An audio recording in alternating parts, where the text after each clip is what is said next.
भगवान सभी अपने पुत्रों को खेलने के लिए ले गए, और जैसे खेलने के लिए ले गए सज्जनों, खेलते खेलते भगवान के पुत्र को प्यास लगी, और जैसे भगवान के पुत्रों को प्यास लगी तो दौड़े दौड़े कुएं के पास में गए हैं, और जैसे कुएं के पास में जाने के बाद कुएं में देखा कि एक बहुत बड़ा गिरगिट पड़ा है, एक बहुत बड़ा गिरगिट पड़ा है। एक गिरगिट किसे कहते हैं? बोले करकेटा को। करकेटा जानते हो? बहुत बड़ा विशाल गिरगिट पड़ा था सज्जनों कुएं के अंदर। भगवान के पुत्र दौड़े दौड़े गए, महाराज हमने जीवन में इतना बड़ा गिरगिट नहीं देखा है। भगवान भी दौड़े दौड़े गए, और जैसे भगवान ने गिरगिट से हाथ लगाया तो उसमें से एक पुरुष निकल पड़ा। भगवान कहने लगे, भैया कौन हो तुम? आप कौन है? तब माने गिरगिट क्या कहने लगा? नृगो नाम नरेंद्रो मिच्छा तनयो प्रभु दानी स्वाख्याय मानेनो यदि ते कर्णमस्त्रसम्। आज माने राजा में राजा नृग इच्छाकु का पुत्र भगवान कहने लगे, आपने ऐसा क्या किया है? राजा नृग कहने लगा, प्रभु आपने कभी दानियों की लिस्ट देखी होगी तो मेरा भी नाम जरूर मिला होगा। कौन कह रहा है? इस प्रसंग को आप बड़े ध्यान के साथ में सुनेंगे। ये बहुत आपको सीखने के लिए इस प्रसंग से बहुत बात मिलेंगी आपको। इसमें बताते हैं, भगवान कहते हैं, तुमने ऐसा कौन सी चीज दान में किया है? राजा नृग कहने लगा, प्रभु जैसे आसमान से बूंद गिरती हैं उनको कोई गिन नहीं सकता है, और जैसे पृथ्वी के कणों को कोई गिन नहीं सकता है, इतना मैंने दान दिया।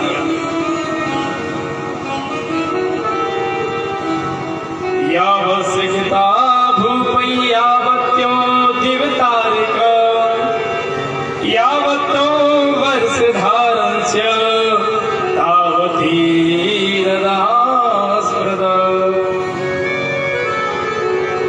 मैंने इतना दान किया है। भगवान बोले, तुमने क्या चीज दान में किया है भैया, ये तो बता दो। भगवान क्या कह रहे राजा नृग से कि महाराज तुमने इतना दान किया है, तो दान में तुमने ऐसी कौन सी चीज दान किया है? तब राजा नृग कहता है, महाराज मैंने गौ माता दान में किया है। इतनी गौ माता मैंने दान में दी है कि उनकी कोई गिनती नहीं है। भगवान कहने लगे, तुमने दान में दी होंगी कौन सी गैया जो ना दूध देती है ना किसी काम की होती, वो गौ माता तुमने दान में दे दी होगी। राजा नृग कहता है, नहीं महाराज, जो तरुणी मानी नई नवेली जैसे पेड़ों में गौ माता विवाहती है, और सील रूपा पेड़ों में गौ माता एकदम सीधरी गौ माता में दान में करता था। भगवान कहने लगे, तुमने इतनी गौ माता दान में दी है तो तुम करकेटा कैसे बने, ये तो बता। राजा नृग कहने लगा कि महाराज एक दिन की बात है, मैंने एक ब्राह्मण देवता को गौ माता दान में दे दी, और ब्राह्मण अपनी गौ माता को घर पे ले जाकर अपनी गौशाला में बांध दिया, और रात्रि में वो गौ माता छूट के आके मेरी गौशाला में आके घुस गई। और वही गौ माता मैंने दूसरे दिन एक ब्राह्मण को दान में दे दी। इधर से गौ माता को ले जाके जा रहा था, उधर से वो व्यक्ति जिसकी गौ माता खोई थी वो गौ माता को देखने के लिए आ रहा था। दोनों रास्ते में मिल गए। एक कहने लगा कि मेरी गौ माता है, कल महाराज श्री ने मुझे दान में दी थी। एक ब्राह्मण कहता है तुमको कल दी थी और मुझे तो अभी इसी वक्त दान में दिया है। दोनों ब्राह्मणों में झगड़ा हो गया और राजा नरक के पास में पहुंच गए। एक ब्राह्मण कहता है महाराज तुमने मुझे कल गौ माता इसको दान में दिया था। राजा नरक ने कहा था दिया था। एक ब्राह्मण कहने लगा महाराज तुमने 1 घंटे पहले इस गौ माता को मुझे दान में दिया। महाराज की बुद्धि बंद हो गई। मन में सोचने लगा मैंने कल भी गौ माता इसी को दान में दिया है और आज भी मैंने इस गौ माता को दान में दे दिया। अब क्या करूं, दुविधा में पड़ गया। अब तो जैसे ही मरने के बाद यमलोक में पहुंचा राजा नरक। यमराज ने बोला अरे राजा नरक थोड़े से तुम्हारे पाप हैं और पुण्य तुम्हारे बहुत है। पहले अपने पापों को भुगतना चाहते हैं कि अपने पुण्यों को। राजा नरक कहता है महाराज छोटे से पाप है, थोड़े से पाप हैं, पहले मैं अपने पापों को भुगतूंगा, इसके बाद मैं सीधा पुण्यों को भुगतूंगा। अब क्या होता है सज्जनों, इसी पाप की वजह से वो मन करकेटा बना और करकेटा जीवों को खाते खाते खाते खाते अनेक वर्षों तक करकेटा बना पड़ा। सज्जनों मैंने पहले ही कहा था कि मैंने आज से 3 दिन पहले कहा था कि मैंने 4 शत्रु प्रत्येक व्यक्ति के घर में रहते हैं। 4 शत्रु प्रत्येक व्यक्ति के घर में रहते हैं सज्जनों। अब आप लोग मन में ये सोचेंगे पंडित जी हमारे घर में कौन से शत्रु रहते हैं। पहला शत्रु कौन है? ऋणकर्ता पिता शत्रु माता च व्यभिचारिणी भार्या रूपवती शत्रु पुत्र शत्रु अपंडिता। पहला शत्रु है पिता, जो अपने पुत्र के लिए बेकारण कर्जा करके डाल के चला जाए, वो पुत्र के लिए अपना पिता शत्रु के समान माना गया है। और दूसरा शत्रु है माता च व्यभिचारिणी। यदि माता किसी पुत्र की गलत रास्ते पे चल रही हो तो वो भी पुत्र के लिए माता भी शत्रु के समान मानी गई है।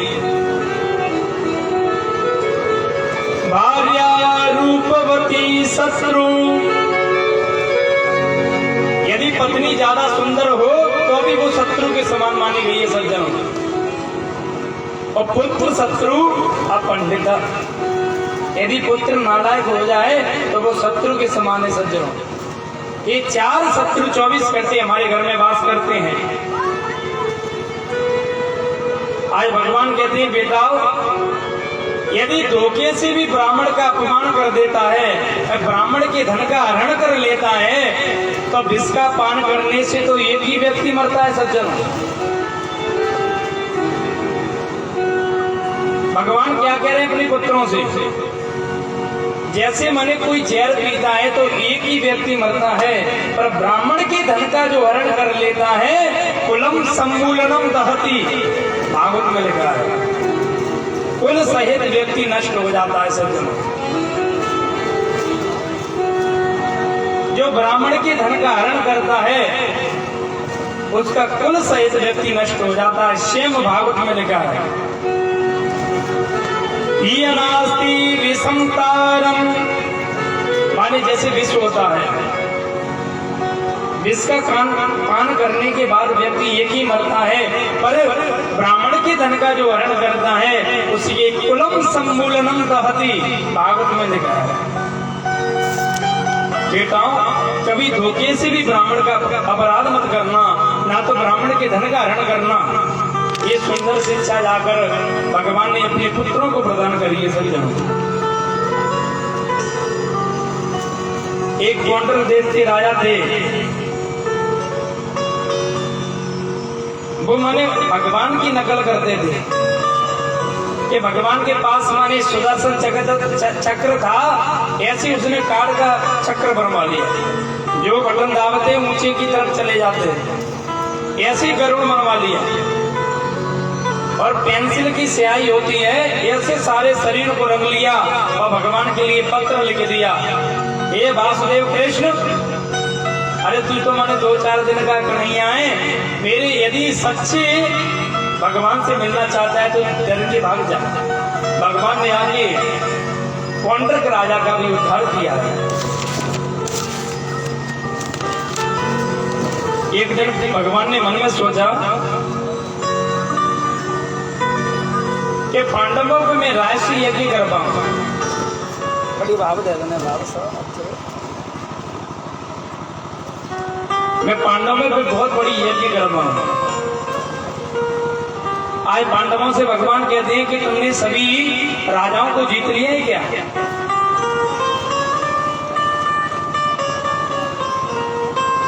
अर्जुन कहते हैं मैंने धीरे धीरे सभी राजाओं को जीत लिया है, पर एक राजा बचे हैं, बोली जरासंध। यदि जरासंध को जीत लूंगा तो समस्त राजा मेरी कई के अनुसार है। अब तो धीरे धीरे मैंने अर्जुन के साथ में अर्जुन और भीम और भगवान कृष्ण माने ब्राह्मण का वेश बना के जरासंध के पास में पहुंचते हैं। जरासंध से कहते हैं कि महाराज हमको भिक्षा दो। जरासंध कहता है महाराज तुमको किस चीज की भिक्षा चाहिए? तब कहता है कि हमको युद्ध की भिक्षा चाहिए। जरासंध समझ गया। जरासंध मन में सोचने लगा युद्ध की भिक्षा मांगते हैं तो ब्राह्मण कभी युद्ध करना नहीं चाहता है, ये तो कोई क्षत्रिय होगा। तब कहने लगे आप कौन है? तब भगवान कहने लगे कि मैं द्वारकाधीश कृष्ण, ये भीम भैया हैं और अर्जुन है।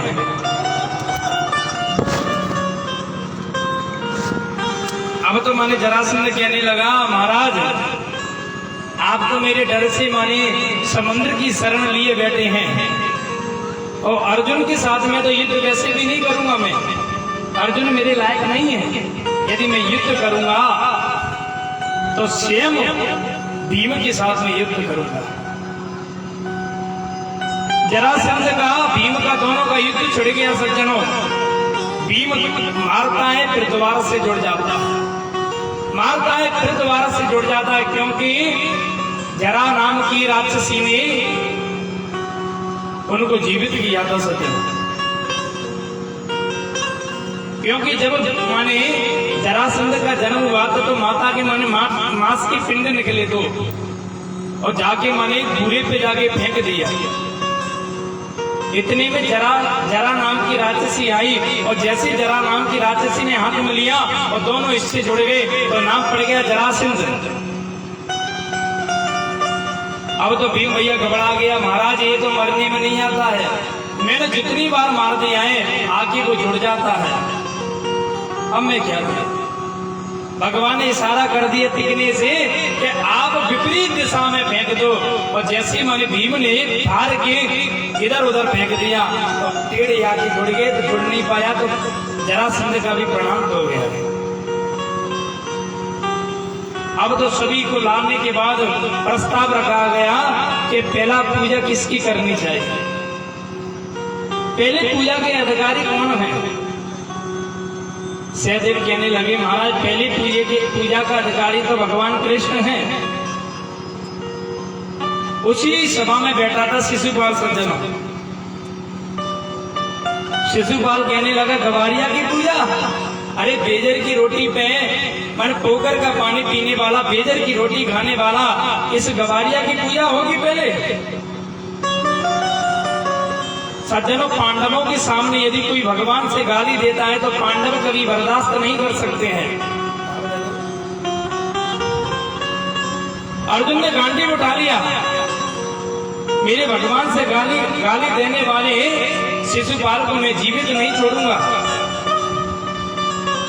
भगवान कहने लगे, अर्जुन तुम शिशुपाल को नहीं मार सकते हैं, क्योंकि शिशुपाल को वरदान था। सज्जन, आपने ये कथा जरूर सुनी होगी, जब शिशुपाल का जन्म हुआ था सज्जनों, तो शिशुपाल के 3 नेत्र और 3 भुजा थी। जब शिशुपाल का जन्म हुआ था तो शिशुपाल के 3 नेत्र थे और 3 भुजा थी। और स्वयं भगवान श्री कृष्ण की बुआ के लड़के हैं शिशुपाल।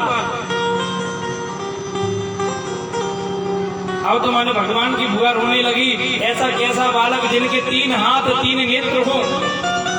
आकाशवाणी हो गई, देवी घबरा मत, जिसकी गोदी में जाने के बाद एक नेत्र एक भुजा हट जाएगी, कोई व्यक्ति इसको मारेगा। एक भुजा और एक नेत्र यदि हट जाएगा, कोई व्यक्ति इसको मारेगा। अब तो भगवान की बुआ कोई भी घर में आता, उसकी गोदी में रखते बालक को। एक दिन दाऊ भैया भगवान कृष्ण गए, सबसे पहले जैसे दाऊ भैया की गोदी में रखा है तो कुछ भी नहीं हुआ, और जैसे कन्या की गोदी में रखा है तो एक नेत्र एक भुजा हट गई। भगवान की बुआ रोने लगी, कन्हैया तू मेरे बच्चे को मारेगा? तो भगवान ने वरदान दिया है कि बुआ जी नित्य प्रतिदिन 100 भी गाली देगा, जब भी मैं शिशुपाल को माफ कर दूंगा। और यदि 100 गाली से यदि एक भी गाली ऊपर हो गई तो मैं नहीं मारूंगा, स्वयं सुदर्शन चक्र मार देगा। पहले भगवान में और शिशुपाल में मित्रता थी सज्जनों, मित्र थे दोनों, पर दुश्मनी कब से हुई है कि जब शिशुपाल और धर के गया था रुक्मिणी महारानी के पास में, और भगवान ने रुक्मिणी का हरण कर लिया। उसी दिन से शिशुपाल का बैरी बन गए भगवान। नित्य प्रतिदिन गाली देता था, ये तो गवार है, बेजर की रोटी खाता है, पोखर का पानी पीता है, ऐसा है वैसा है, तमाम गाली नित्य प्रतिदिन देता था। आए तुरंत जैसे माने सुदर्शन चक्र चलाया है भगवान ने, तो भगवान की उंगली से रक्त बहने लगा। जो भगवान ने शिशुपाल को मारा है